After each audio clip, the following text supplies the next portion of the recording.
امریکہ کے جس گھر میں ٹھہری ہوئی تھی وہاں پر ایک ملازمہ جو کہ پاکستانی تھی۔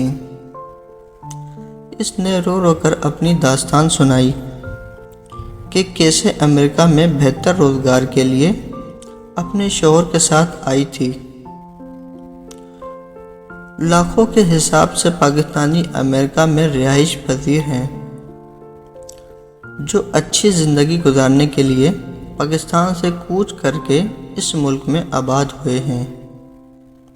اچھی زندگی سے مراد روپیے پیسے لے لیجئے، وہ تو انہیں مل جاتے ہیں، مگر طرح طرح کے مسائل سے دوچار ہونا پڑتا ہے۔ امریکہ کے جس گھر میں ٹھہری ہوئی تھی وہاں پر ایک ملازمہ جو کہ پاکستانی تھی۔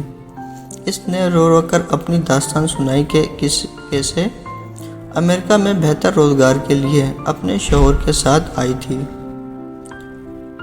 ہر دکھ اور سکھ میں اس کا ساتھ دیا، اتنی محنت کی کہ دونوں نے مل کر کھانے پینے کی اشیاء کا اسٹور کھول لیا۔ دیکھتے ہی دیکھتے اس کے دن پھر گئے۔ حالات اتنے اچھے ہو گئے کہ بیوی نے اسٹور میں جانا بند کر دیا اور گھرداری میں مصروف ہو گئی تھی۔ لڑکے جو کہ جوان ہونے کو تھے، اچھے اسکولوں میں پڑھ رہے تھے کہ اچانک میاں کو کیا سوجی کہ اس نے دوسری شادی کر لی، لیکن بیوی کو اس بات کی خبر تک نہ ہونے دی، یہاں تک کہ اسے طلاق بھی دے دی۔ ایک روز اس کے بیٹے نے ماں سے کہا، امی، آپ کو معلوم ہے کہ ڈیڈی نے دوسری شادی کر لی ہے اور آپ کو طلاق دے دی ہے۔ یہ سن کر اس خاتون کے ہوش جاتے رہے۔ جانچ پڑتال کی تو واقعی اس کے شوہر نے اسے طلاق دے دی تھی۔ جب شوہر سے اس نے احتجاج کیا تو اس نے اسے گھر سے نکال دیا اور وہ بیچاری در بدر پاکستانیوں کے گھروں میں جا کر پارٹ ٹائم کھانے بنانے لگی تھی۔ اس خاتون کو میں نے اپنی میزبان کے گھر میں دیکھا تو وہ شکل و صورت سے بالکل بھی ملازمہ دکھائی نہیں دے رہی تھی۔ اتنی مذہب کی جی نہیں چاہتا تھا کہ اس سے کوئی کام لیا جائے، مگر اس بیچاری کی روزی کا مسئلہ تھا۔ میرا جی کٹ کر رہ گیا تھا۔ میں نے اس سے پوچھا، جب اس نے دوسری شادی کی تھی تو ہمیں یہاں کی انتظامیہ سے مدد لینی چاہیے تھی، یہاں کے قانون کے مطابق آدھا حصہ ہمیں جانا تھا۔ وہ آنکھوں میں آنسو بھرتے ہوئے گویا ہوئی، اس شخص نے اتنی مہلت ہی نہیں دی کہ میں یہاں کی انتظامیہ کو بتا سکتی۔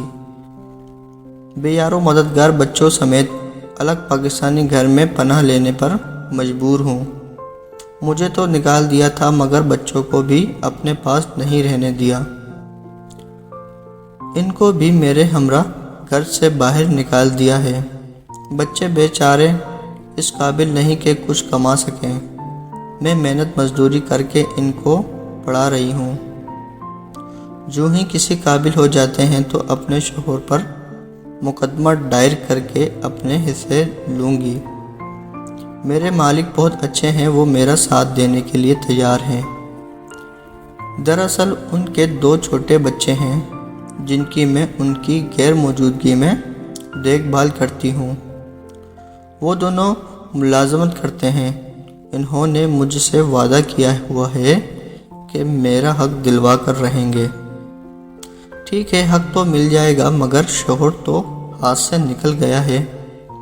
واقعی تم ٹھیک کہتی ہو، مگر ایسے شوہر کے پاس رہنے کے علیحدگی ہی اچھی ہے۔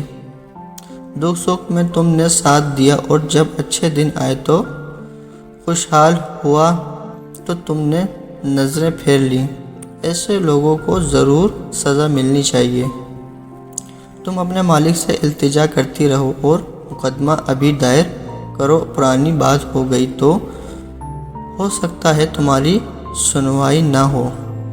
میری اس بات سے وہ دکھ بھرے لہجے سے بولی، میں ضرور مقدمہ کروں گی، کاش میاں پر میں کڑی نظر رکھتی تو آج یہ دن دیکھنا نہ پڑتا۔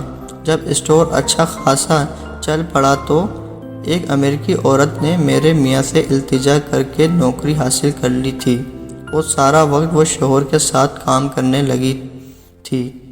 نہ جانے چپکے سے انہوں نے شادی رچا لی کہ مجھے کانوں کان خبر تک نہ ہوئی۔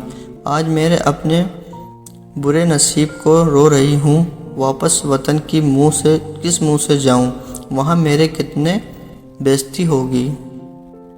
اس کی دکھ بھری باتوں